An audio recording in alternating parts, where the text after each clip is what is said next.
Hi,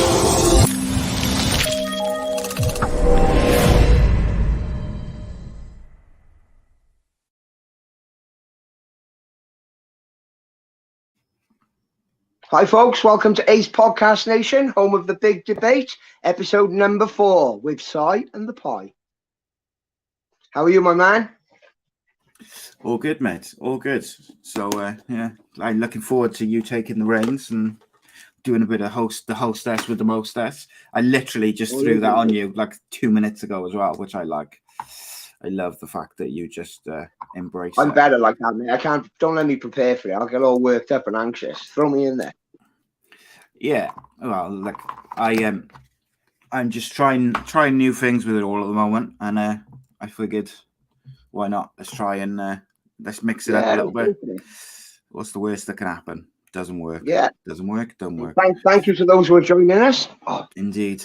I know, as you know, because you said earlier, this different day in it to normal. So, like, yeah, obviously there's football and stuff on, but I'm sure people will catch up with it in and around the football, definitely. And people will drop in and that. So, let us know the score, please. Indeed.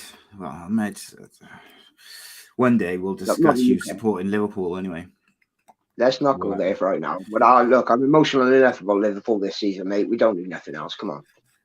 Yeah, well, mate, let's just get on to the could end up behind Manchester United by the end of the season, which is remarkable. I will revoke our friendship. But you're right. Fair play. What's on the agenda? Yeah, let's just dive into the first subject and forget about all that, mate. All right, then, mate. What we got tonight? Go on, you tell us. The first subject being pro footballers coming out as gay. Yeah, it's an interesting discussion, mate, isn't it? Very interesting. But I will give you the option this time on this one side because I chose for the next one. Which side do you want to go for, mate? So, as I just said to you like a minute ago, it's a bit of a weird one because, so like with all of these debates, is we try and cover both sides of it. Yeah. So, like we said I think it was the start of the gender wars one last week, which is always a ropey subject. Is like we're not actually saying, or if we're going to say our actual, if we're going to say our opinion, we'll say this is my opinion. Generally, we're just trying to give both sides of it. And the reason devil's advocate, that's all. And the reason I kind of wanted to discuss this topic, so it's not necessarily that I wanted to argue for or against footballers coming out. I guess I wanted to ask the question, in 2022, why is it like you could probably count the amount of out footballers who have either retired or are still playing? You know, we'd probably easily cover it on both our hands. Obviously, we're talking male football. Yeah. I think in female football, there's a lot more, out females. Definitely. Which we can kind of touch on that a bit as well. But the thing which sort of made me think about it was you had the thing with Casillas, didn't it? And he kind of, there was a tweet where he said that he was gay, or he came out as gay. And then Carlos Puyol, obviously used to play for Barcelona, a big opponent of his, but they used to play together for Spain. Kind of said that they were in a relationship in the comments, and then it came out. And then it was like, Casillas said he had been hacked, and it was deleted, and blah blah blah. Yeah. So that's the kind of gist of it. But what I saw a lot of people. You go for, I'll go for. No, you go for, I'll go against. Well, yeah, go on then. I mean, I'll play devil's advocate. We know what some people are saying about these type of things, mate. I'll play that person. So my thing is, with all types of, so away from football as well, and I saw a lot of people saying this, a lot of people in the comments of people slating it. Because look, I think you're right to slate that particular instance with Casillas and Puyol, because that doesn't help with the perception that if a footballer comes out, he can be accepted by his teammates, or they're going to be a bit weird or whatever. And that doesn't help with that. However, and I think I said this on the show with Barry a few weeks or a few months back, is like, if people from whatever minority or gender or sexuality or whatever, the best way to be accepted by everyone, I think, and this is kind of my opinion, to a certain degree. And look, there's a line, of course, but to a certain degree, I do think that the best way to be accepted by everyone is that you can have a laugh and joke with said person about said thing. Now, I'm not saying abusive jokes or like racist jokes or things like that, because obviously there's a line for everything. There's and everyone's line is different. I understand that. So there is, but that's right. Yeah, certain friends, you can joke a bit more with. Yeah. People you don't really know, where there's a line. Yeah, and obviously if you don't know someone, then you're more kind of restrained in what you might remark on or joke or whatever. If you know somebody, you get to know them, you become more comfortable. But I also think if you have any type of minority telling people that they cannot talk about something or they cannot joke about something, it becomes problematic then, because then you're telling people what they can and can't say. And then I think that causes more of a division than if you just said, I'm gay or I'm this or I'm that, deal with it. Because most people, I would say like 90% of people say, like, I introduced myself to you when we first met in the place where we used to work. And our mutual friend said, or my mate, like said, he said, oh, Silas is Reese works with me and whatever. He's putting together the best five-a-side football team the place has ever seen. But if I had said, or if he had said to you, he's gay, and you're talking, by the way, probably 15 years ago, maybe even longer than that. Because actually, it was before that, because I'm pretty sure it was before I met my missus. Ago, you're talking maybe like 20 years ago. Nearly 20 years, because I've been with her pretty much 20 years, just about. So like you're talking 20 years, right? So it's a very different world. Back in them days, in my early 20s, like, joking about being gay was quite prevalent on TV. Remember that advert of, I can't remember what thing it was for, but it was where basically it was like a group of lads, and it might have even been a football team, and they said, oh, you got something on the back of your shoe. And then when the person like lifts their heel up, they go, ooh, sailor. Yeah. Harmless, but very stereotypical. Yeah. So, but my point was, though, right? If you had found out that I was gay, right, it wouldn't have made any difference whatsoever. We probably would have joked about it and messed about and all the rest of it. And because we got on and we had a mutual friend and we all joked about, like, just, back and forth, taking a piss out of each other, whatever. And it would have been exactly the same. But I think if you'd found, sorry, mate, I was just going to say, but if you'd found out I was gay, and then within our jokes and banter and stuff, I had said, oh, hang on a minute, you're not allowed to joke about the fact I'm gay, you'd have thought, hang on, yeah. Why? How come we can joke about my mum, but we can't, and we can joke about, everything else, but we can't joke about who you're shagging? That's doesn't seem fair. Well, funny enough, mate, the place we used to work, remember we used to have to go through like X amount of weeks of training, I don't know, 2 months, whatever it was. Well, the people I was training with, one of them, this one guy, I got on really well with him. He was ex-farmer from the valley somewhere, always out lunchtime having a pint and things. About 3 months into working there after the training, I found out he was gay. But apparently everyone in the building, apart from me, knew. Didn't bother me in the slightest, just gave me more ammo for banter. But he was absolutely cool with it, which was good. And this is my thing, right?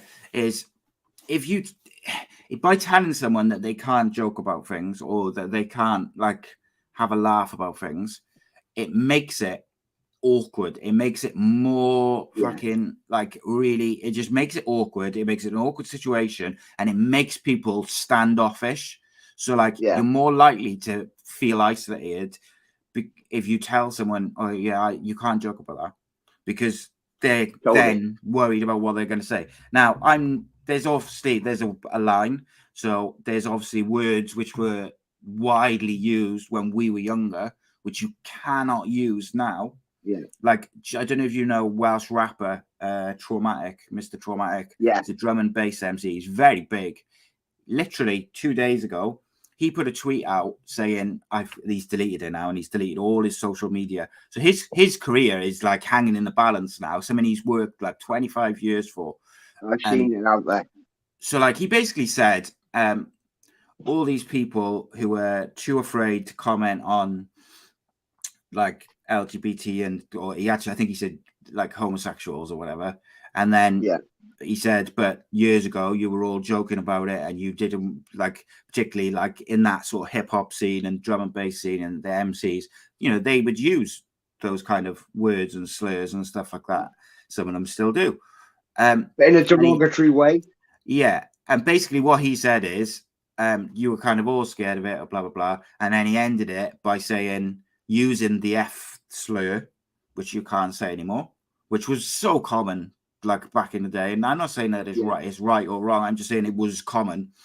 And it was used. It's like that. Right. I'll go back to that. But yeah, so he said that. But his point was, and I think people kind of missed it because he used that slur. People kind of missed the point he was making. Is that he wasn't using it? I've seen the tweets, mate, and I've seen all what's going on about it and the posts and that. His point he wasn't using it in a derogatory way. He was using it like you did, and we did back in the day. You know, let's call a spade a spade. Yeah, but he was also he was using it to make a point in that he was saying like people are so scared of being cancelled or losing their careers or whatever, or their fame or whatever, that they're kind of they're not being true to themselves, was his point. Whereas he was saying, like, and then he used that slur to kind of say, call them, you know, out for being scared or whatever. And like, and ironically, or unironically, I don't know, he's had all his he's had his tour pulled, and he's had load of stuff, basically because, from what I know, because I know a few people within that sort of scene, he is basically the reason that everything got pulled, because he refused to apologize, because his point was, hang on a minute, I've said stuff in my art much worse than that, because he's all about like conspiracy theories, and he smokes a shitload of weed, and he's like, he's got quite sort of, you know, his music his lyrics wouldn't be for everyone, but they're no worse than Eminem or all the rest. Mate, you can look at some of the things death metal bands say. Yeah, like you say, there's some of the rappers out there, the things they say, mate. Yeah, and it's written off as art. It's the way they battle. It's a rap battle. Exactly that, mate. So we're kind of gone off the point a little bit, but my point was being that, like, no, I get you totally. Being about being real. Yeah, you got to be real to yourself, anymore. Like, and I just don't understand. Like I find it all a little bit like hypocrisy, hypocritical, because I do think the best way to be accepted. And look. I want to be clear as well. Look, I've never been subject to racial abuse. I've never been subject to like transphobia or anything like that, because it doesn't apply to me. But what I can comment on is what I think is holding those things back from like widely just being like, so they're not an issue. Like, if you don't want those things to be an issue, I do think there's like cancel culture and telling people what they can say and joke about. And as soon as someone makes a mistake or says something that you find offensive, you're trying to get them sacked and take their jobs. And so people have got no room to grow. All that does is isolate people. You can't, which means they stay the same. They cannot be educated. They cannot be changed. Because I can tell you, mate, and I hold my hands up, right? When I was a teenager, probably up into my early 20s, really, like I was pretty homophobic as a teenager, because I grew up in the 80s and 90s where you were kind that's how it was. But I never genuinely hated anybody because they were gay or something like that. I probably didn't, looking back and with hindsight and 30, 40 years on me now, like, I think it was just I didn't understand it. I didn't like what I didn't understand, etc., etc. It was a totally different world, mate, 20 years ago. Of course it was.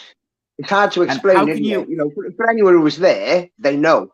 If you weren't there, it's hard to explain that this is the way it was. This was the norm. You know, it's not that we're prejudiced or anything or racist or anything at all. But it was the norm. Yeah. You know, you'd use certain words with your mates in banter, wouldn't you? Well, it's like that Australian saying, isn't it? You call your mates a cunt and you call your cunts mate. Yeah. Basically. So it's like, and so like with the football thing, if we kind of spin it back towards that. Yeah. I believe, look, you're always going to get bellends. And that's not just in football or to do with people coming out. That's just people. There's always dicks. So there's always going to be people who are horrible. They brought a name out for it, a Karen. Well, you know, that's exactly that. But there's always going to be someone who's not very nice. So say you've got a squad of players. If someone comes out as gay, and look, there might be they're from a certain part of the world and they've grown up with a certain religion or a background, which means that they find it very difficult to be accepting of someone who's gay. But, you know, those people are everywhere. The world is multicultural now. Yeah. So I think you can't use that as not an excuse, but like a reason. But there is, like you said, there's some countries of the world where that's still their beliefs, you know, that homosexuality is wrong. Well, mate, in some parts of the world, you get thrown off buildings and killed for it. Yeah. Like, and that's not, you know, that's just a fact. And we're about to have a World Cup in one of those countries. Look, just be honest. It's mental. It's fucking crazy. Mental, and that just shows you that FIFA just will take money from anyone.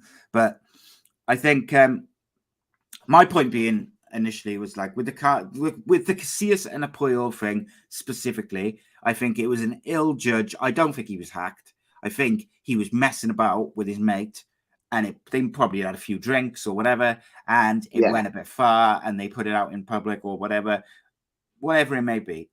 But I think it was ill judged in 2022. However, I saw a lot of people saying, "Oh, this is why you know, no footballers will come out and blah blah blah." But maybe, actually, if you look at it another way, maybe what they were doing is trying to say, "Look, we don't care." Like, do you know what I mean? Maybe in their weird sort. I'm not saying this is the reason, by the way. I'm saying I'm just hypothesizing. You could be quite close to it, though, mate. You know, maybe they were just saying, like, "Look, we don't care who you're sleeping with. We don't care what you're doing. Just be you and be part of the squad, be part of the team, join in with the banter." And some of the people who I know who are gay, like, they're some of the funniest, wittiest people I know. But also, do you know what else? Do you know what else, mate? Is they'll get if you like take the piss out of them, they'll give it back to you just as hard. Yeah. But the problem is if you try and skirt around them being gay when you're taking the piss and you're messing about, like the people who I know, they won't have that at all. They'll call you out on that. But not enough people do that, I think, as well. And look, there's too many who take fucking offence, mate. Yeah, and this is the problem, isn't it? Everyone just takes offence. It's the world we live in now. Like going back to the Casillas Poyo thing. It's like a badge of honour, isn't it? You'll have some parents. I'll guarantee there'll be parents around the world who'll go, "They can't do that. My kids will want to do that in football." And they will, guarantee, mate. Guarantee it. Yeah, it's crazy, mate. It's crazy. The other thing as well is I saw that like people were saying this is going to hold it back and you know, this is going to make footballers feel even more like they can't come out. But I just don't necessarily agree with that point of view, because I think actually you could use this. Look, I think they could have gone around. They could have used it as a plus or a negative, whatever way they wanted to. It was very much like if they used it in the way you said, bit of banter, showing support for teammates. Yeah. Well, what would if it they be? could plug that end of it. Yeah. It's difficult. It is difficult. And look, football fans are unforgiving, right? And this is the other thing, right? So football fans are unforgiving. And we've seen it in certain parts of Eastern Europe and Spain, even in England now and again. Like you'll get all over the racist world, abuse. mate. And of course, if someone was gay, they would probably get a bit of abuse about it from the terraces. And you know, there's been various different like homophobic chants over the years. However, here's the thing, right?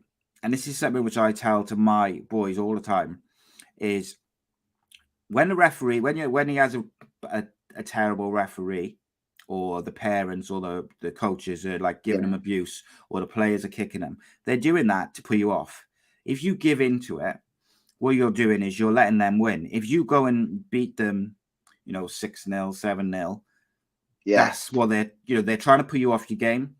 Now, every footballer takes abuse, top level, real. I'm talking real vitriol. You only have to go and sit in a stand and the abuse. Like I was sat in the corner of a Canton stand once when Cardiff played Swansea, and David Cottrell, Cardiff-born player, who's gone off the rails a little bit recently in some of his comments, but he's entitled to his opinion. He was warming up right on the corner by the Cardiff fans, and me and my missus were here, and there was these two guys in front of me, and they were just shouting abuse at him, and he was only like 5 yards away because we were right at the front, so like he could hear everything. He turned around and he said, "Oh, this guy was going, your dad's ashamed of you. He told me that he wished he'd aborted you because you've gone," and he was saying all this stuff, right, mate? And it was horrible. Brutal. Like I actually felt sorry for him because he could hear it all, and it was not nice. So my point is, right,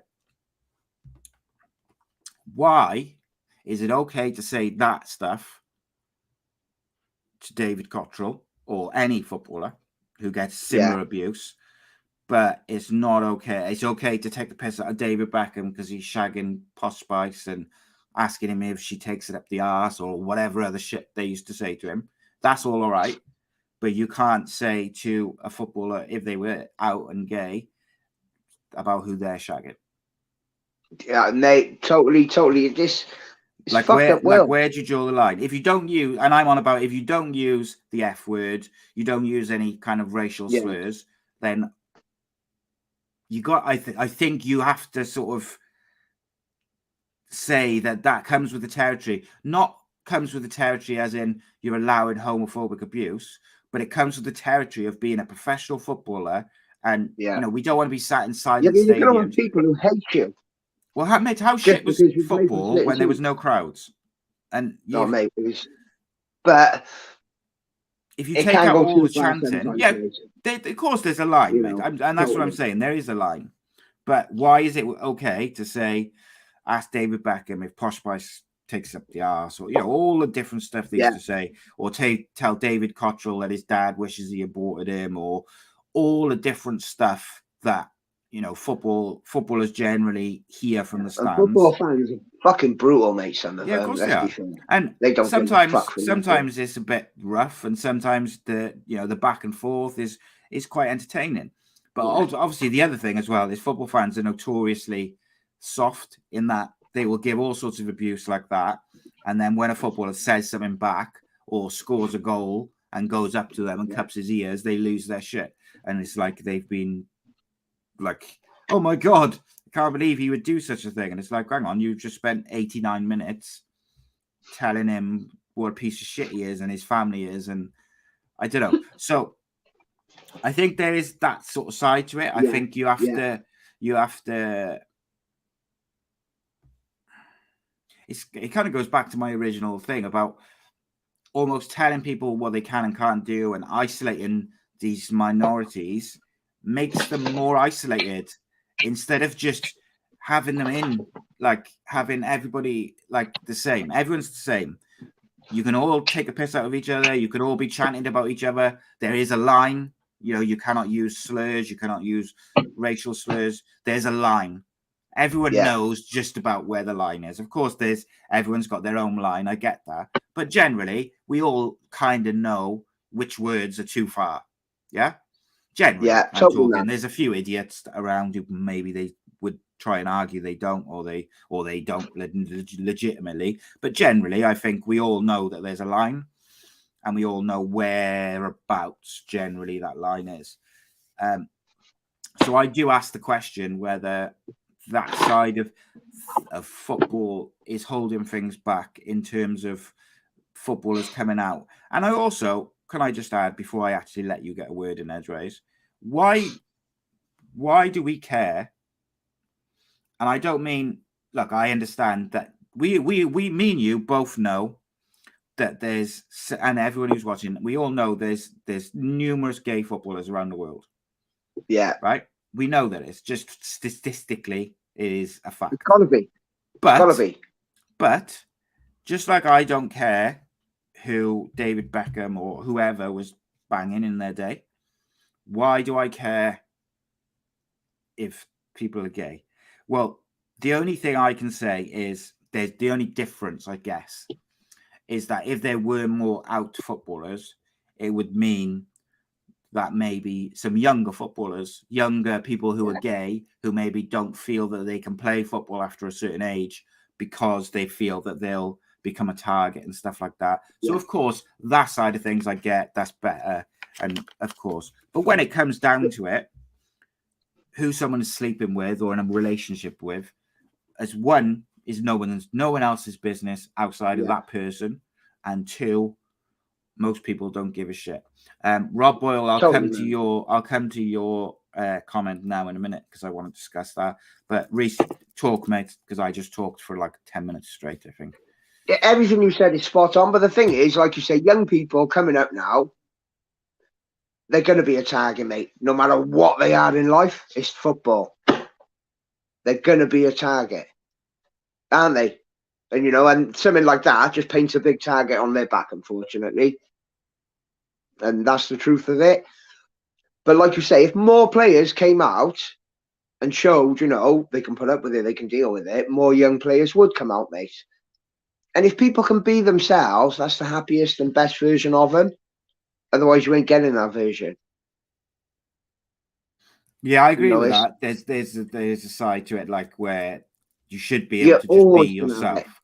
But again, I would point back to what I just said. If let someone be themselves, but then you've also got to put up with what the straight players have got to put up with, which is a bit of piss taking. Sometimes that line gets you, the fans or people, the players will use it as well. Like sometimes people will get a bit close to that line, but you've got to deal with it. That's part of being a professional sportsman, and someone's sexuality shouldn't give them special treatment to an extent. Now, to an extent, I mean now, because I'm saying, I think me and you would probably both agree that we would like to see more football players out and being themselves. I want everyone to be able to be themselves. Not just football. I just like to see more people being themselves. Just be you. The world would be such a happier place. Indeed. So yeah, I know I meant to argue against it, but that's my opinion. Yeah, we should just we could just discuss it. Argue against it. Like we said earlier, you're gonna have the Karens, the parents who are like, "Oh, but what if my boy wants to be gay because of that?" And you're going to have him, mate. As small-minded and fucking stupid as it is, you're going to get it.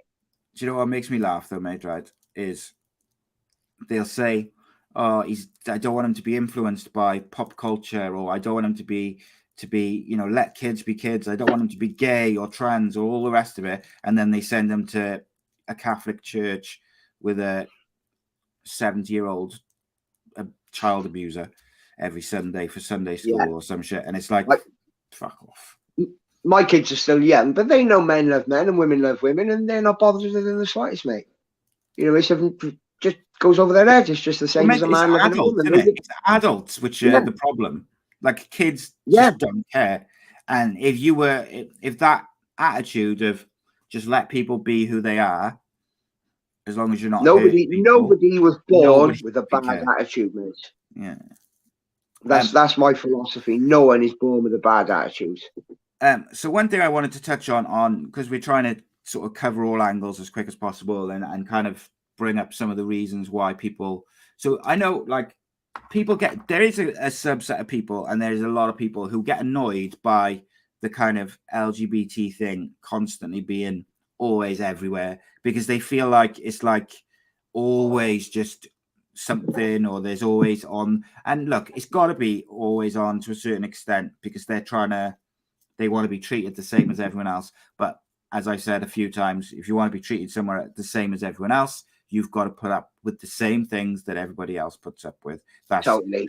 That's if you go to a comedy show being taken the piss out of. That's if you become a professional sportsman, particularly a footballer, you're going to get a bit of abuse. Mate, if you're a professional sportsman, your opponents are going to try and put you off by saying stuff that winds you up. Mate, when I was younger, everyone used to call me a fat cunt. I couldn't argue with them. I was a fat cunt. I'd have to put up with it. Give it back to them. Can't argue with someone when it is what you are. No matter what words they use, what's it matter? That's what I am.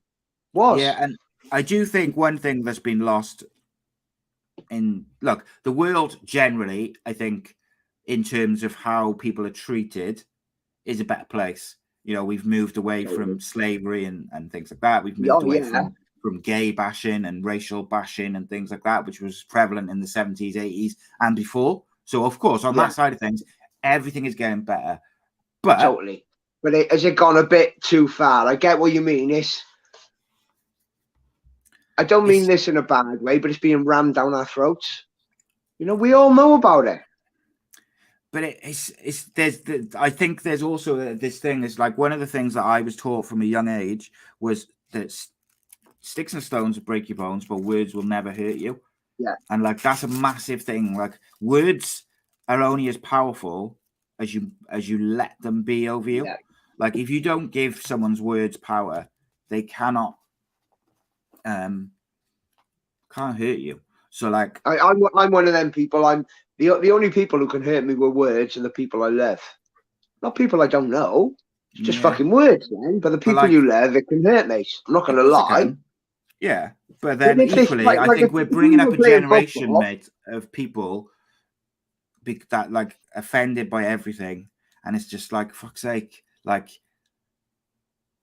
just grow up a bit and like just not. I don't want to say man up because of the connotations around it, but like just sometimes I just think like, fucking hell, you're an adult. You're an adult. Act like an adult. Like stop. I just don't get it at all. So one of the other things I was going to say, mate, is why some people are beginning, and you know, and probably some people more than others are pushing back against like the LGBT thing around the world and stuff like that. Obviously, there you've got like the extremer people pushing back who are like far right, but then I think there's a certain amount of people who are kind of just sick of talking about like race and gender and sexuality, because honestly, I don't think it's so much it's the community. Not that they're sick of it, they're just bored, like they just want to just get on with life sort of thing. But what I was going to say is like Rob has made like a kind of point which I wanted to talk about. He said one thing that annoys me about my place is, he says, we bent over backwards, pardon the pun, he says, for gay pride, but then they don't do anything for Movember. And it's like, and I think that is like almost like a separate issue in some ways. Like, and I think, like, I see a lot of people. It's divide and conquer. Nobody can support all. They can only support them. Yeah, but it's the same as like you look at the fuss that's made over Mother's Day, for instance, and you look at compare that to Father's Day. It's like night and day. It's everything in this world. There's no happy medium, is there, mate? No, there's not. There is divide and argument with everything. Like exactly like you say, the mum and the dad thing. Like people, I can understand why people get frustrated with it.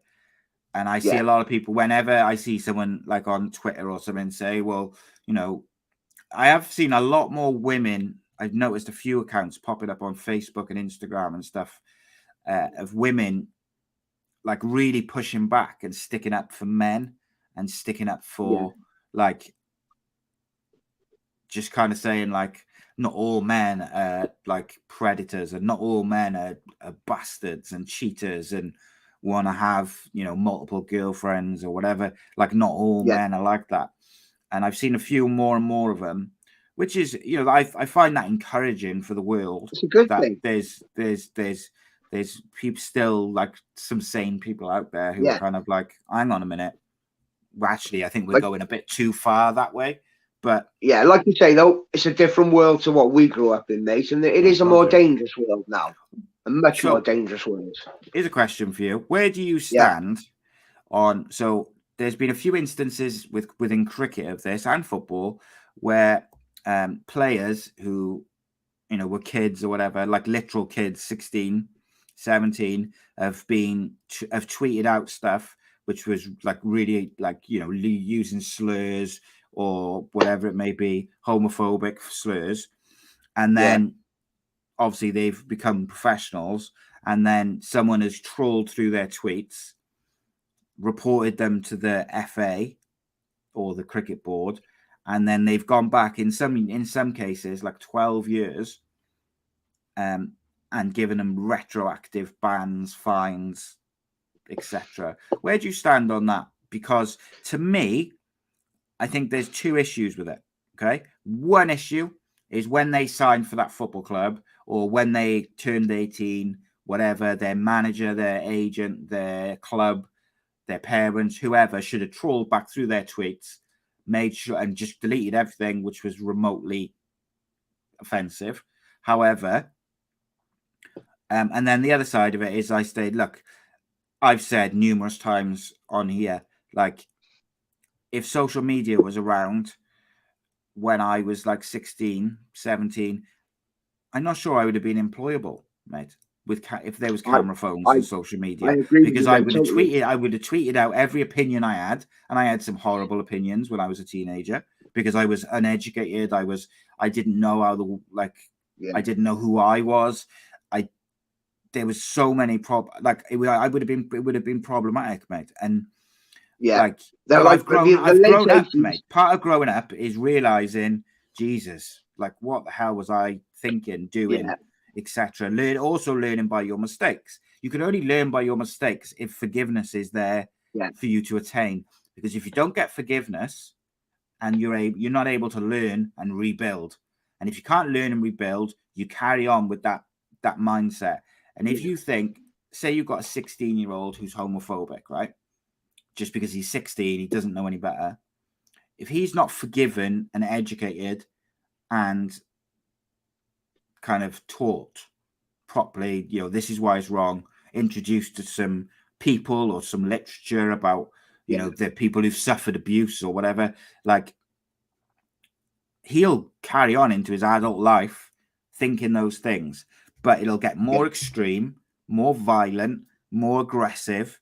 And it's like, you have to a certain extent, by the way, because paedophiles should be shot in the head. So totally. I'm not saying, and again, I want to clarify, just like last week, I'm not associating gay people, or like I did last week, I said I'm not associating transgender people with paedophiles. I'm saying that there should be forgiveness for most people, crimes, most things are forgivable to a certain extent. Certain crimes or actions are not forgivable, mate. End of story. Yeah, and that's basically what I'm saying. Like you say, there's a line, and we all know where that fucking line is. Yeah, but also, I think when it comes to cancel culture, and I think we'll do a show on cancel culture at some point, but you have to be able to forgive. People have to be able to learn from their mistakes. If you can't do that, I think the world will be fucked within. The world's gone mental. But anyway, there's cancel culture. My question was, mate, where do you stand on trawling back to someone? So say someone's like 26 now, they're doing well in their cricket, football, got very good deals or whatever, and then someone trawls back through their tweets, and when they were 16, they're not targeted, by the way, at just some random person, talking to his friend, but publicly, called him this, that, and the other. Mate, if someone probably went through our Facebook posts or something, they'd probably find something derogatory or something that was maybe shouldn't have been said in this day and age, but in that day and age, it was acceptable. Well, not acceptable. it wasn't acceptable. It was the norm. Yeah. So here's a But question then, mate. I can understand if they bring an old tweet up or something, it shouldn't be cancel culture on them. They should be given a chance to apologise. It was a different era. Well, this and is the problem, isn't it? The world's Apologising not an doesn't seem to be understanding or enough. forgiving place now. Yeah, the world isn't understanding or forgiving now. No. So like you when people can't back in the day. What they get called, because we didn't have social media. The only people you really have to apologise to is people you knew anyway, so they'd be forgiving, and that's how we all got educated, and that's what got us to where we are now. Yeah, and it's like if you apologise now, it's like people just would say, "Oh, you know, he's just saying that because he doesn't want to get cancelled, or you know, he's being fake." But like, I think it's ludicrous to hold an adult accountable for what they said as a child. I think it's a dangerous, even an adult, what they said as an adult in a different era, mate. Yeah, but also, mate, if social media had been about in the late 80s, what would it have been like? How brutal would it have fucking been in the late 80s? I don't think it would have worked. We all know what it was like. Oh no, it'd have been brutal. Social media would have been cancelled. But here's no. Yeah, so here's the thing, right, mate? I was going to ask is like, I don't know. It's such a difficult one. But I mean, how do you think would be the best way to have more footballers who are gay come out publicly? I don't see why they should have to, by the way. Like, it's no one's the only way it'd be if the world was understanding again, mate. And it's unfortunate. I don't think it's ever going to happen. But I think there's more people. More people will come out because more people are becoming more forgiving again. If you get me. But I just don't. Do you know what, mate? I also think there's more people in the world, like kind of what I was saying is they don't actually give a shit. Yeah. So like, but you've got to be prepared, and that's why people get fed up of. Unfortunately, I think that's why people get fed up of it constantly being brought up because they don't care. Not that they don't care about the people; they just don't care who someone's sleeping with, whether they're gay or straight.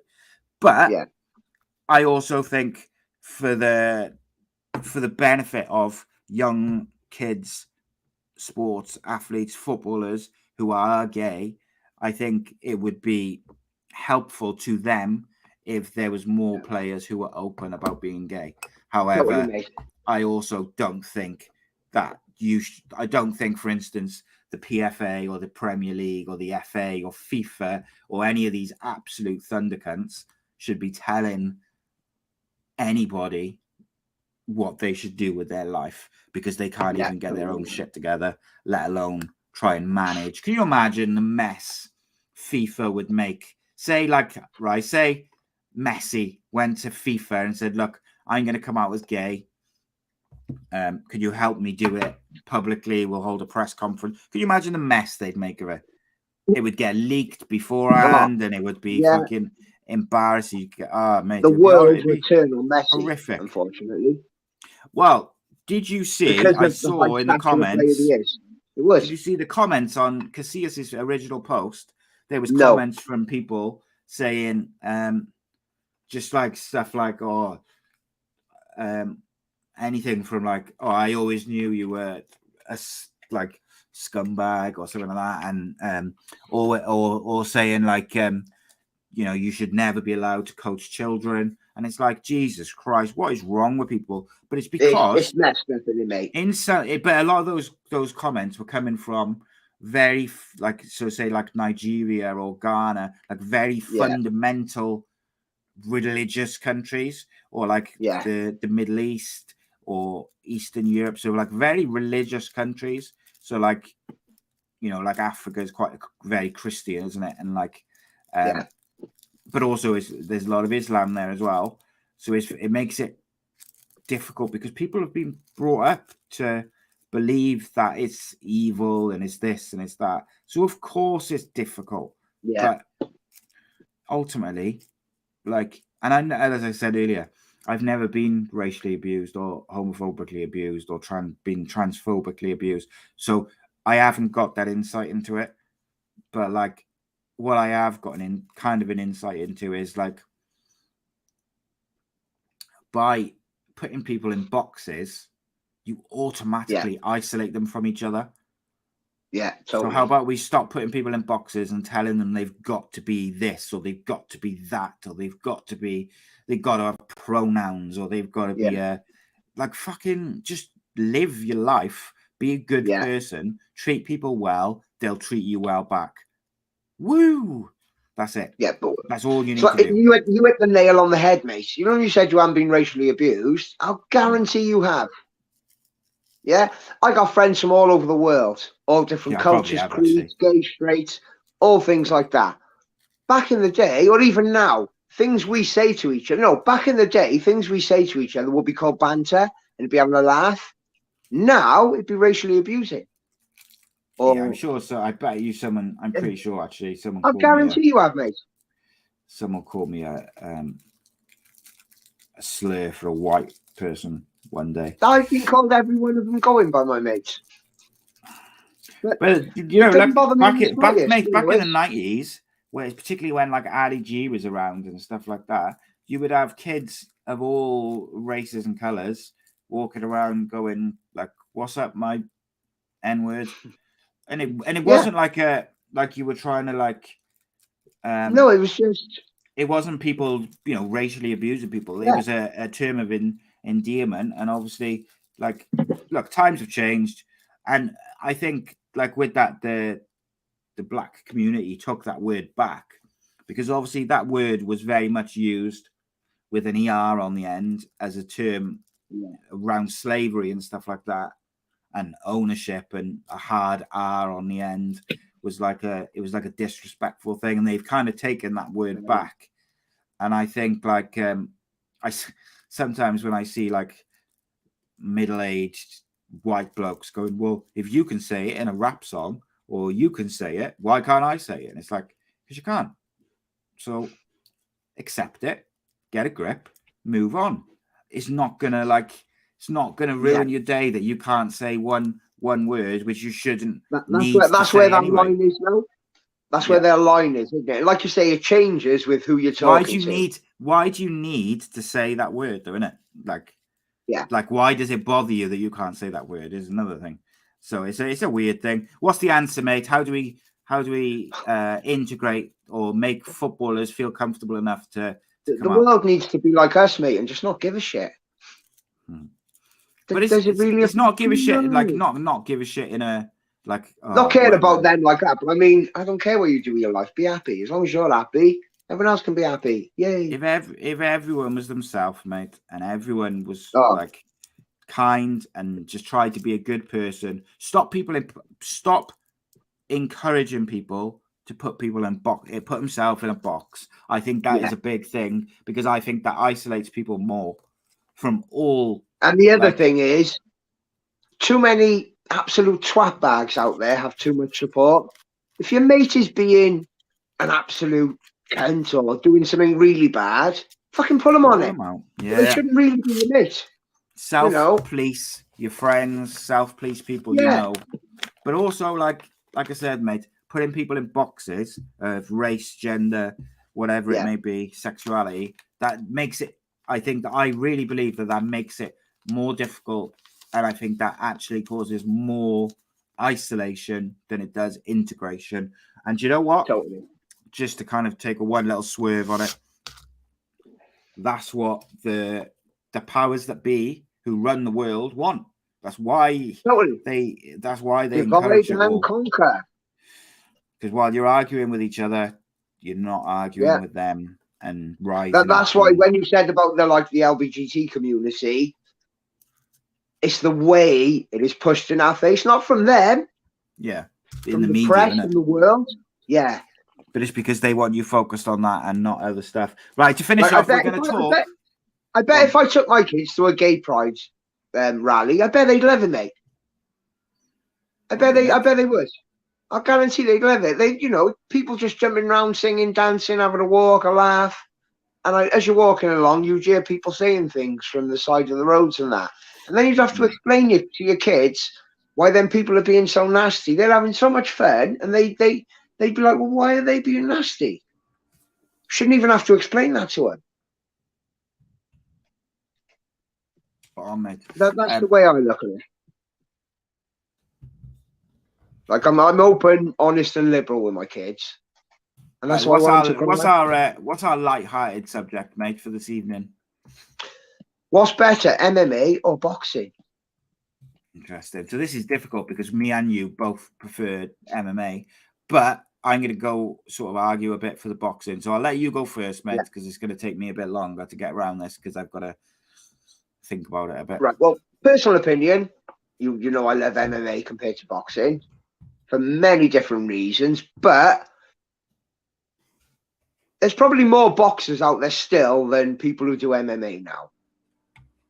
But there's probably more MMA millionaires than there is boxing millionaires now. I know people say the money's so different and all this. There ain't many boxers who get that top money, is there? Let's be fair. No, there's not. But equally, if you work a lower card MMA show, like a regional card or something. Yeah.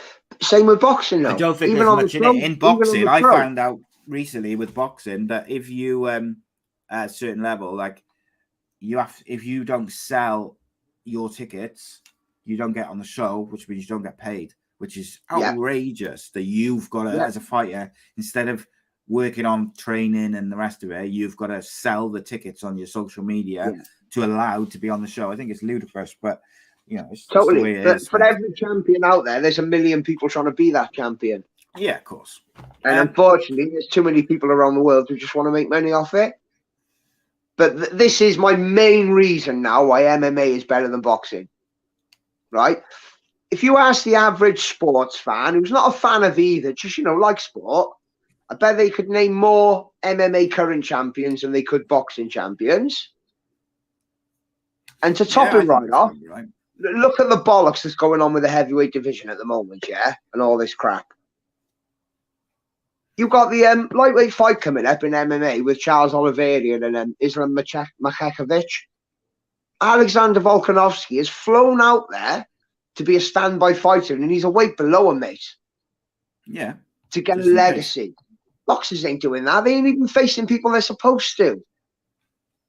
It's bollocks. MMA's much better. So one of my biggest criticisms of boxing is that the top fighters avoid each other like the plague. So like Pacquiao and Mayweather, who were the two elite fighters, avoided each other until they were both past their peak and then just took the money. MMA, you do get some people in MMA who avoid people, but nowhere near as many. Like they generally the champions, they'll have to face anyone and step up to anyone, won't they? Yeah, you might get the odd fighter, but generally MMA is about fighting, being the best and fighting. This fight coming up with MMA now with Oliveira and Makhachev, can't you say his name right? If this was boxing, there'd be uproar because you haven't really earned that spot. You get me? He's jumped ahead of a few people, let's be honest. Probably because of Habib and the influence. Yeah, possibly. But then there's other people who deserve that title shot before him, let's be honest. Yeah, but again, it's about money, promotion. But if it was boxing, it wouldn't be happening. It's because there's a danger he can beat him, Even though he hasn't earned the chance, there's a big danger he can beat him, let's be honest. Of course there is. And I think the other thing as well, mate, is it's the pay-per-view game. It's who sells pay-per-views is what it comes down to. I think if you're looking at it from a purely sporting point of view, I think boxing maybe, I guess, like people will think boxing is perhaps a purer exhibition of like the finer artistry of combat sports, whereas MMA, because there's so much all-round skills, provided and needed. I can understand why there's still a certain type of fan who is very much about like those classic boxing moments and fighters. And look, when you look back, mate, one combat sport. Yeah, but like when you look back, there's so many historic moments whether it's Hagler versus Hearns, or like Iron Mike So Tyson, many, or the Thriller in Manila, and the Rumble in the Jungle, and all these different things. Boxing hasn't got the personalities he used to have, unfortunately. Most of them are in MMA now. Well, unfortunately, I think in boxing, there's too many titles. The testing, as we've seen recently, doesn't really mean anything, because even if you fail a test, there's still a chance you can get a show on and move it to a different country under a different banner. I'm sure MMA has got its fair share of disputable things like that, but probably, but not in the top tier. When you've got UFC is the top tier, let's be honest.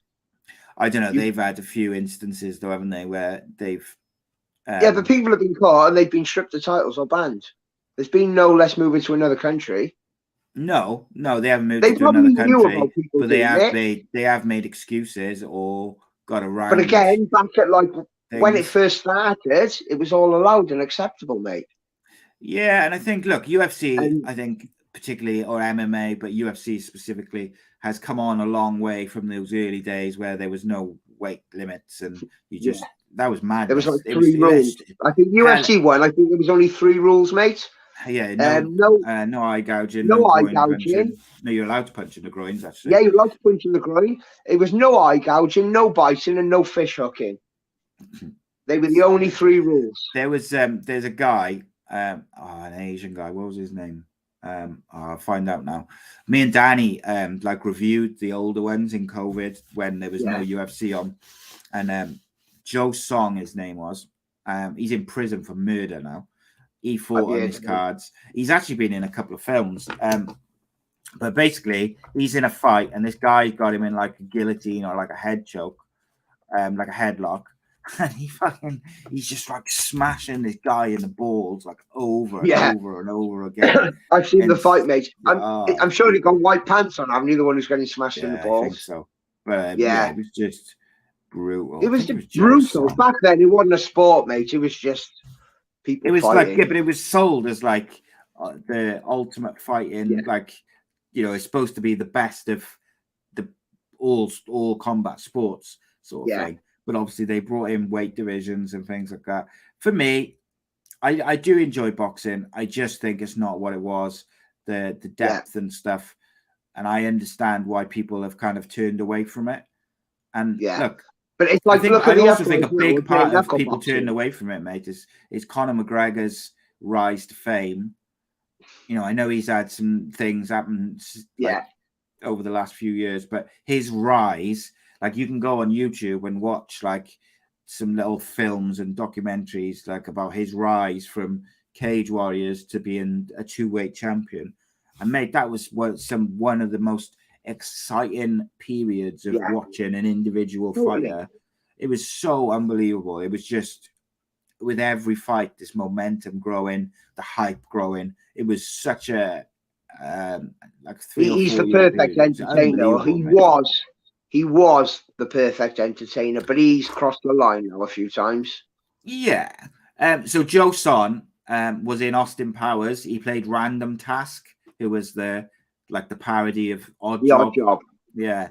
And he's been in a few like low budget films, but like I say, he's in jail now for murder, I think. When UFC for torture and gang rape. Fucking hell. Nice guy. When UFC first started, there wasn't many genuine martial artists there, mate. They were just people who could fight. Yeah, a lot of them were like boxers who were not good enough to be boxers, and there was a couple of like you say, kickboxers and stuff like that. Yeah. Look, it's not the same now, and I think. And you had Tank Abbott. He was just a street fighter. Straight out. I think now, like as an athlete, you've got to be.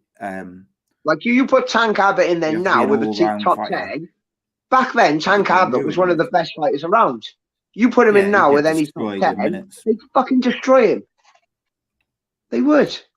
Yeah. I like the way that they've refined MMA now to make it the best combat sport out there, I think, because they're making it safe for them as well. Like the uprise of bare knuckle boxing, I got to be honest, I like watching it.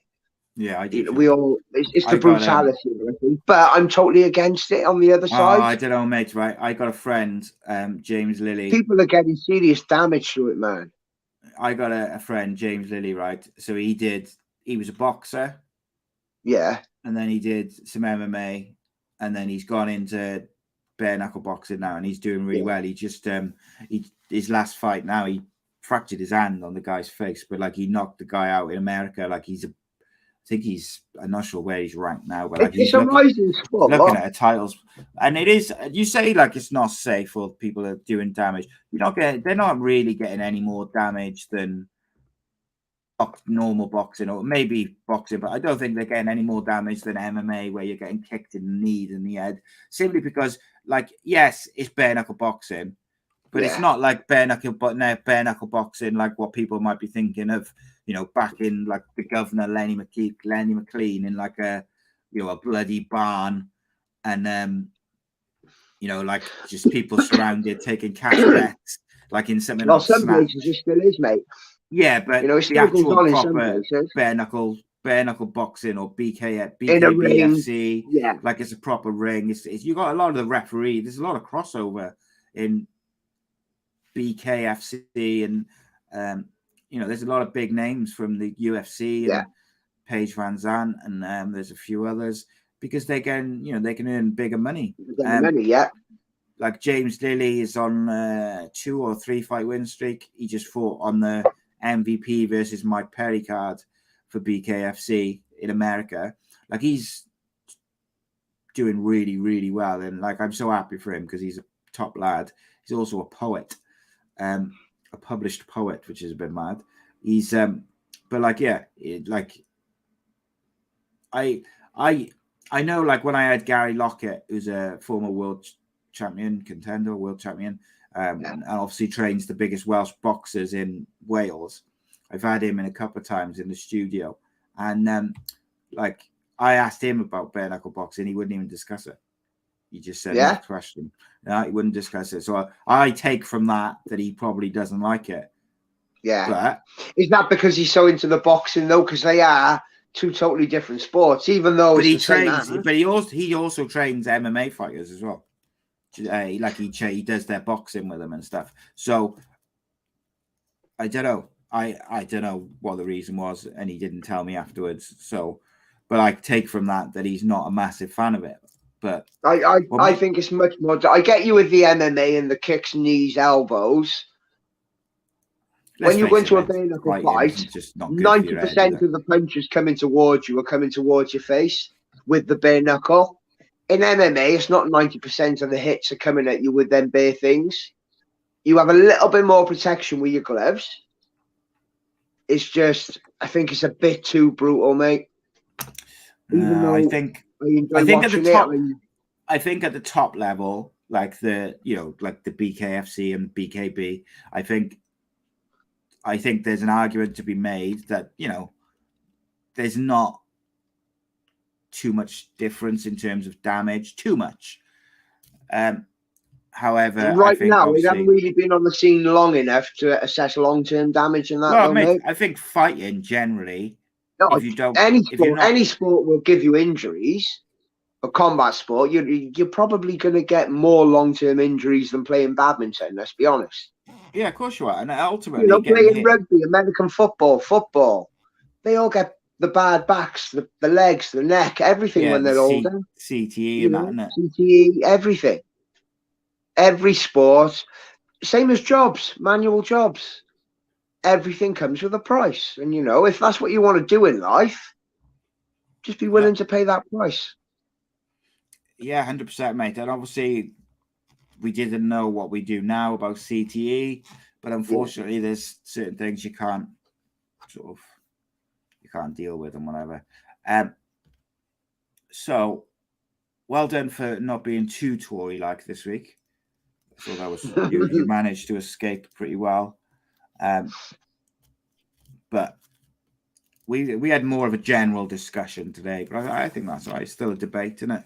And it's still certain subjects it's hard to go for and against, isn't it? Without your own opinion coming into it, mate, and then it's difficult, then, isn't it? But But on the other hand, I fully enjoyed it again, and I appreciate the peeps getting involved. Definitely. And we'll be back next Monday. We'll be back to Monday next week. So we won't be missing the football. But Liverpool are losing 2-1 to Rangers, by the way. For fuck's sake.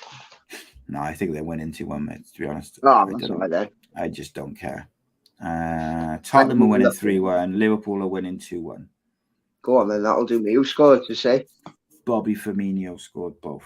Again. He's the new Salah. Salah's not very good, is he?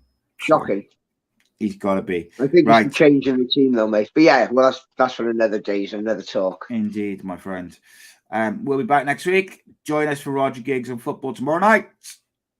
Laters.